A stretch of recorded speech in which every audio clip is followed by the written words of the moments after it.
கர்த்தருடைய பரிசுத்த நாமத்துக்கு மகிமை உண்டாவதாக. எத்தனை பேர் சந்தோஷமா இருக்கீங்க? தேவனுடைய சமூகத்திலே வரும்போது நம்ம மன மகிழ்ச்சியோடு கூட காணப்பட வேண்டும்.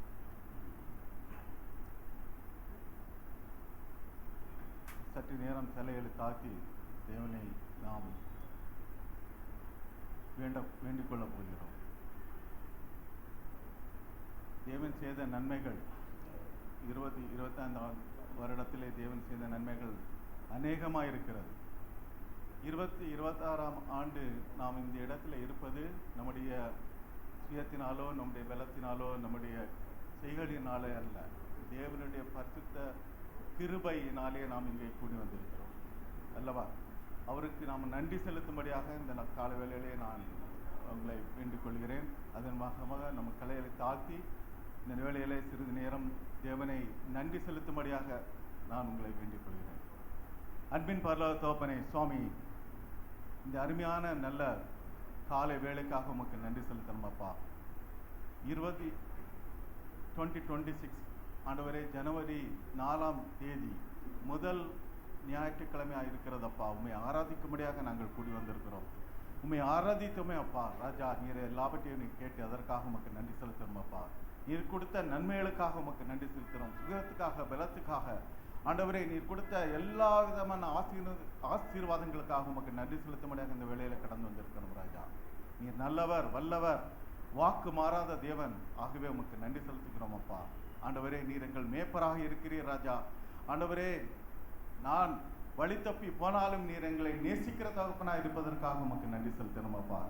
ஆண்டவரே, இந்த வேளையிலும் கர்த்தாவே, ஆண்டவரே, நாங்கள் படைத்த காணிக்கைக்காக உமக்கு நன்றி செலுத்தணும் ராஜா. ஆண்டவரே, இது 1, 10, 100 அதற்கு அதிகமாக ஆண்டவரே, நீர் எங்களை நீ ஆசீர்வதிக்க போவதற்காக உமக்கு நன்றி செலுத்துகிறோம் அப்பா. ஆண்டவரே, நீர் இம்மட்டுமாக எங்களை ஆசீர்வதிக்கிறே ராஜா.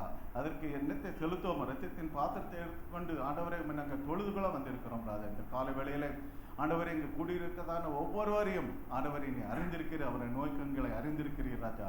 கர்த்தாவே, நான் கேட்பதற்கும் எண்பதற்கும் அதிகமாக நீர் எங்களை ஆசீர்வதிக்கிற தகப்பன் ராஜா.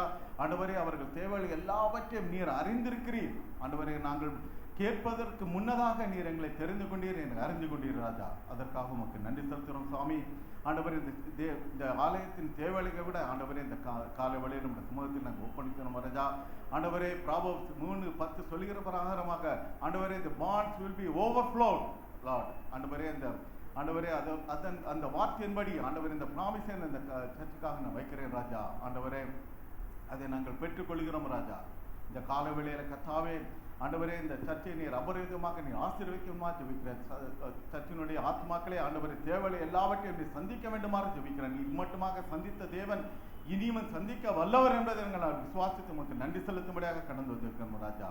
ஆண்டவரே, உமக்கு நன்றி என்று உனக்கு கோடாகோடி நன்றிகளை நாங்கள் ஏறெடுக்கிறோம் கர்த்தாவே.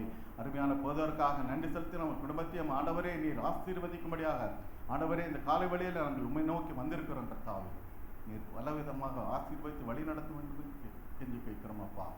வல்லமையாக தகப்பனே சுவாமி, நீதியாக இருக்க நேரத்தை உங்களுடைய கரத்தில் நாங்கள் ஒப்பு கொடுக்கிறோம் ராஜா. ஆண்டவரே, நீர் அறிந்திருக்கிறேன் உங்களுடைய வார்த்தையை ஆண்டவர் இந்த நாளிலே ஆண்டவரே மனதின் மாத்திரமல்ல இருதயத்திலிருந்து ஆண்டவரே இந்த ஹோலி ஸ்பிரிட் நீ பேச வேண்டுமாறு ஜெபிக்கிறோம் அப்பா. ஆண்டவரே, வருகிறவர்கள் வெறுமையாக திரும்பி செல்லாதபடி தேவனுடைய வார்த்தையின் பெற்றுக்கொண்டு ஆண்டவரே, இந்த வருஷத்தை நன்மையாலே முடிச்சிட்டுகிற ஆண்டவரே கடைசி சிலருக்காக நன்றி செலுத்துகிறோம் கர்த்தாவே. நிச்சயமாக உங்களுடைய சுமத்தில் ஒப்படைக்கிறோம். நீரை பொறுப்பேற்றுக் கொள்ளும்படியாக ஜெபிக்கிறோம். மீதியான நேரத்தை உங்களுடைய கரத்தில் ஒப்படைக்கிறோம்.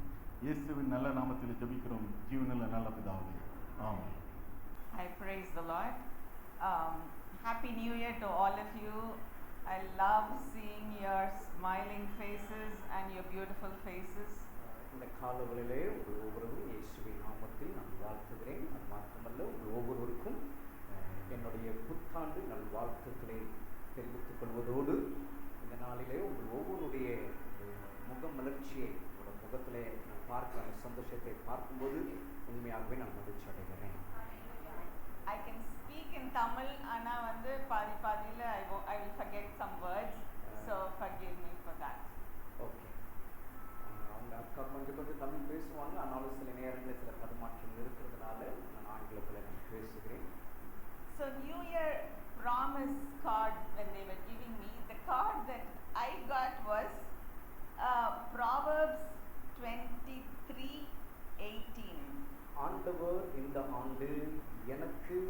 தனிப்பட்ட ரீதியாக வாக்குத்தத்தமாக அவர் எனக்கு தந்த அந்த வார்த்தையானது நீதிமொழியின் புஸ்தகம் 23:18 இப்படியாக நாம் வாசிக்கிறோம். ஒருவர் வாசிங்க பார்ப்போம். எஸ், நிச்சயமாகவே முடிவு உண்டு, உன் நம்பிக்கை வீண் போகாது. So in that card, it was written in a different version. It said, "You will be rewarded for this. Your hope will not be disappointed."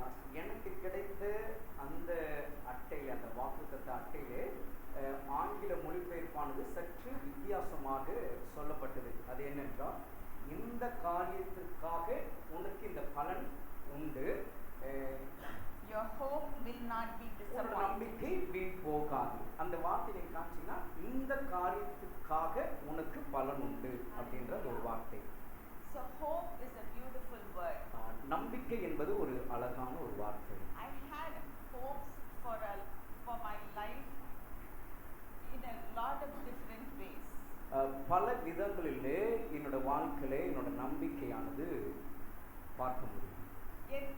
So in my life, so all of us have our hopes, our dreams, but some of the hope does not come to pass.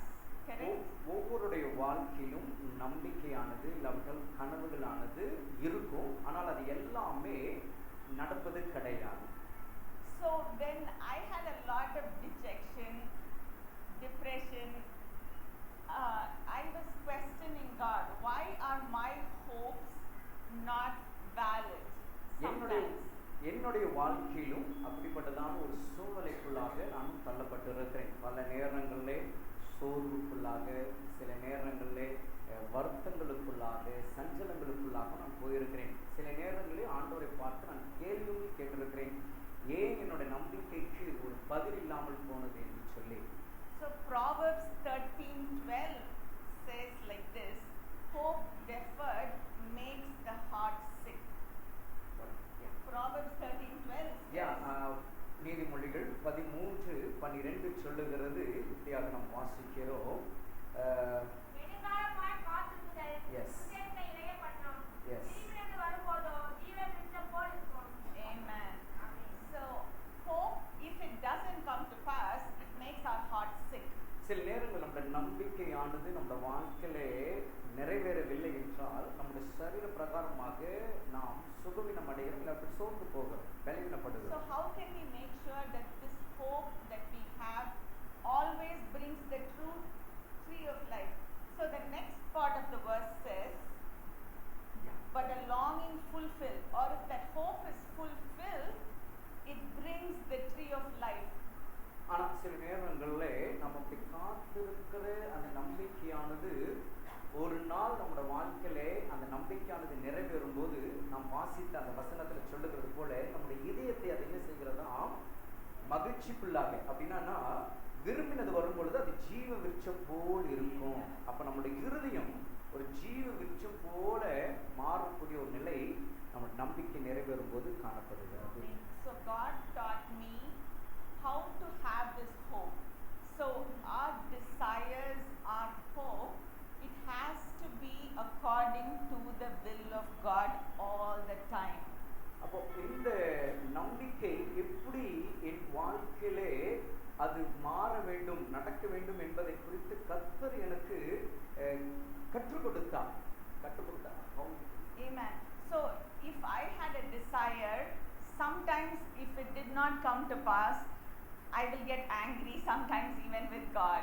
சில நேரங்கள் என்னுடைய உள்ளத்திற்குள்ளாக இருக்கிற சில எதிர்பார்ப்புகள் அது நிறைவேறவில்லை என்றால் நான் சில நேரங்கள்ல சோர்ந்து போயிடுவேன். So I will even question God, why did it happen? Why what I am thinking is not coming to pass? And சில நேரங்களில் நான் அப்படியாய் சோர்ந்து போவது உண்டு. சில நேரத்தில் ஆண்டவரை பார்த்து கேட்பதும் உண்டு, ஏன் ஆண்டவரே என்னோட வாழ்க்கையில நான் நினைக்கிற காரியங்கள், நான் விரும்புகிற காரியங்கள், நான் நம்பிக்கை வைக்கிற காரியங்கள் ஏன் நடக்காமல் போகுது? And then I became very introspective. Am I sinning in this? Are you not pleased with me? So I became dejected, and I also became pretty angry in my outlook. எனக்குள்ளாகவே ஒரு விதமாக நான் தள்ளப்பட்ட ஒரு நிலையாக, இல்லாவிட்டால் ஏதோ கைவிடப்பட்ட ஒரு நிலையாக, இல்லாவிட்டால் எல்லா விதத்திலும் நான் ஒரு ஒதுக்கப்பட்ட ஒரு நிலையாக நான் உணர்வது உண்டு. அந்த நேரத்தில் எனக்கே நான் கோபம் அடைவேன். So sometimes then I will talk to my sister here or my dad, you know my dad. So I will ask them why these are not happening, and they always came to help me understand it's not a sin problem. God does not look at us and say you're sinning this, you're doing this. God is a good God and wants the best for us. அப்படிப்பட்ட நேரங்களில் எனக்கு எதிரே அமர்ந்திருக்கிற என்னுடைய மூத்த சகோதரி, என்னுடைய அக்கா அவர்களிடத்துல, அதே போல் நீங்கள் யாரும் அறிந்திருக்கிற வேண்டும், என்னுடைய தகப்பனார் இடத்துல நான் தொடர்பு கொண்டு கேட்பது உண்டு. இப்படி இந்த மாதிரியான காரியங்களுக்கு ஏன் எனக்கு இப்படி ஒரு காரியம் நடக்கலை, என்னோட நம்பிக்கைக்கு நான் விரும்பின காரியங்கள் நடக்கலை, அதற்கு என்ன செய்யணும், என்ன பண்ணணும், அப்படிப்பட்டதான காரியங்களை சொல்லும்போது அவர்கள் சொல்லுகிற காரியம் சில நேரங்களில் கேட்பது உண்டு. So what I understood is our God is a big God. நான் புரிந்து கொண்டதிலே நம்முடைய தேவனாகிய கர்த்தர் அவர் பெரியவர். And he wants to talk to us. அவர் நம்மளிடத்தில் அவர் பேச விரும்புகிறார். The God who created our mouths, அவர் நம்முடைய வாயை உண்டாக்கினவர். he has a big mouth. அவருக்கு பெரிய வாய் உண்டு. So he is speaking to us all the time.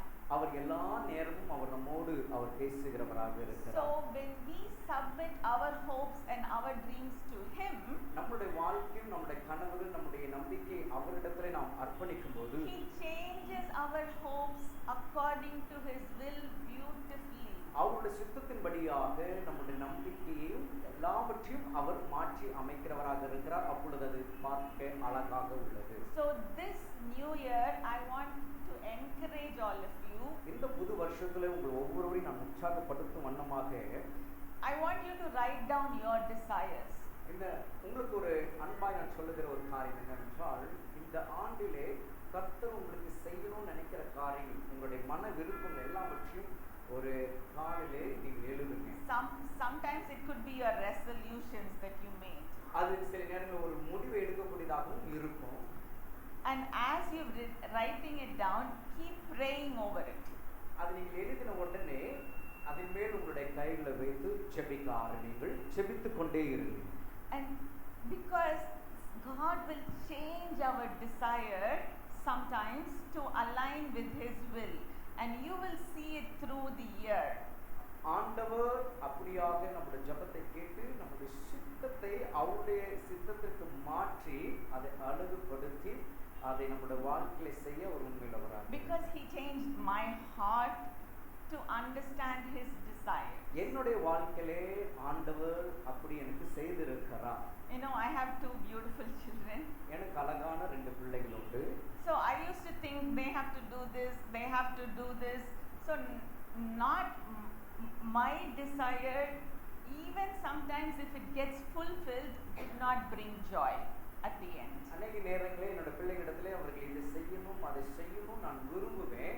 ஆனால் அது சில நேரங்களில் நிறைவேறினாலும் அது என்னுடைய வாழ்க்கையிலே அது ஒரு திருப்தியை கொண்டு வந்ததில்லை. Then I understood in all the desires, only when it is according to God's will, it will give us the joy of the Lord. என்னுடைய விருப்பம் எதுவாக இருந்தாலும் அது கர்த்தருடைய சித்தத்திற்கு ஏற்றவாறு இருக்குமானால் அது என்னுடைய வாழ்க்கையிலே ஒரு பூரணமான ஒரு சந்தோஷத்திற்குள்ளாக ஒரு மகிழ்ச்சியான ஒரு அனுபவத்திற்குள்ளாக அதை கொண்டு போகும். So I pray that all of your desires will come to fruitfulness.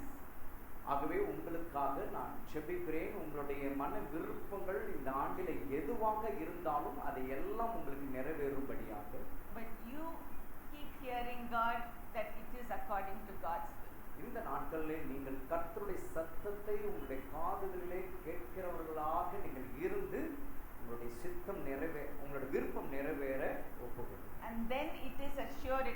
God says it is for sure it will come to pass. That's what that verse in Proverbs says, that you will be rewarded for this. ஆகவே தான் வேதம் சொல்லுகிறது, நிச்சயமாகவே முடிவு உண்டு, உன் நம்பிக்கை வீண் போகாது. Because our God is a sure God. நம்முடைய ஆண்டவர் நிச்சயமானவர். Amen. So I want to close by giving this promise to all of you, which is in Romans 15:13. இந்த வார்த்தையோடு நான் என்னுடைய வார்த்தையை நான் முடிக்க இருக்கிறேன். இந்த ஒரு வார்த்தையை நாம் எல்லாரும் எடுத்துக்கொள்வோம். ரோமருக்கு எழுதின நிருபம் 15ஆம் அதிகாரம் 13ஆம் வசனம் இப்படியாக நாம் வாசிக்கிறோம். Romans chapter 15 verses 13. ரோமர் 15:13. ஒருவர் வாசிப்போமா? பரிசுத்த ஆவியின் பலத்தினாலே உங்களுக்கு நம்பிக்கை பெருகும்படிக்கு நம்பிக்கையின் தேவன் விசுவாசத்தினாலே உண்டாகும் எல்லாவித சந்தோஷத்தினாலும் சமாதானத்தினாலும் உங்களை நிரப்புவாராக. ஹல்லேலூயா. Amen. That is a promise for this church and for Pastor Living. கர்த்தருடைய ஆவியானவர் இந்த சபைக்கும் இந்த திருச்சபையுடைய போதகருக்கும் கர்த்தர் அவர் கொடுக்கிற வாக்குத்தத்தம் இதுதான். So he is our God of hope. நம்முடைய தேவனாகிய கர்த்தர் நம்பிக்கைக்குரியவர். And he gives us more and more joy, peace along with hope. அவர் சந்தோஷத்தையும் மகிழ்ச்சியும் நம்பிக்கையோடு கூட அதை அவர் நமக்கு கொடுக்கிறவராக And இருக்கிறார். this hope always goes along with our faith. இந்த நம்பிக்கையானது விசுவாசத்தோடு கூட போகிற ஒன்றா இருக்கு. So we all know the verse in Hebrews 11:1. So நம்ம எல்லாருக்கும் தெரியும் எபிரேயருக்கு எழுதின நிருபத்திலே 11ஆம் அதிகாரத்திலே சொல்லப்பட்டிருக்கிற காரியங்கள். It says faith is the substance of things hoped for. முதல் வசனத்தில் வாசித்து விசுவாசமானது நம்பப்படுகிற உறுதியும் காணப்படாதவையும் நிச்சயமாய் இருக்கிறது. So நம்பப்படுகிற உறுதியும். So we have to believe, we have to hope for something, then the faith will bring it to pass. உங்களுடைய மன விருப்பத்தின் மேல் உங்களுக்கு ஒரு விசுவாசம் உண்டாக வேண்டும். அந்த விசுவாசமானது கர்த்தர் மேல் நம்பிக்கையுடையதா இருக்கும்போது அது உங்களுடைய வாழ்க்கையில நிறைவேறுகிற ஒன்றாக இருக்கு. So I pray that this church will abound in hope and through faith that you will see the fulfillment of it. நான் ஜெபிக்கிறேன் இந்த சபையானது நம்பிக்கையில உறுதிப்பட்டதாக இருக்கவும் விசுவாசத்திலே போகிற ஒரு சபையாக இருக்க கர்த்தருடைய அந்த சந்தோஷத்தின் மகிழ்ச்சிக்குள்ளாக இருக்க நான் தொடர்ந்து நான் ஜெபிக்கிறேன். Thank you.